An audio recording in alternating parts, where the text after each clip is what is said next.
Korralik käte pesemine tähendab seda, et ei loputata lihtsalt vee all käsi.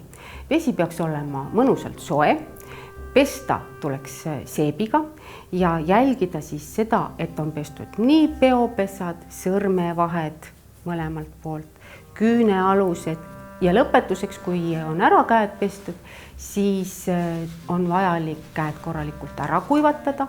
Mõistlik on, kui seda tehakse ühiskondlikes ruumides, siis on mõistlik kasutada kuivatuskäte paberit, kraan sulgeda sellesama paberiga.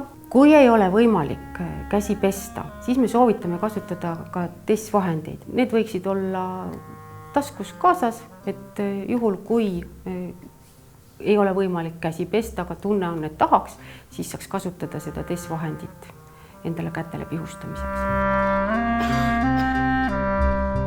Köhatamisel, aevastamisel ei tohiks suud katta käega, sest kui me käe paneme suu ette, siis kõik need, mis hingamisteedest meil haigustekitajad võivad tulla, need satuvad kätele ja me ei panegi tähele, kui palju me tegelikult kätega katsume erinevaid pindu, oma nägu.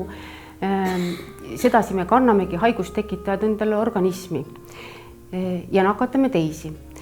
Köhatada, aevastada tuleks siis kattes käsi kas paber salvrätikuga, kui seda käepärast ei ole, siis on kõige parem viis katta suu küünarnukiga, nõnda.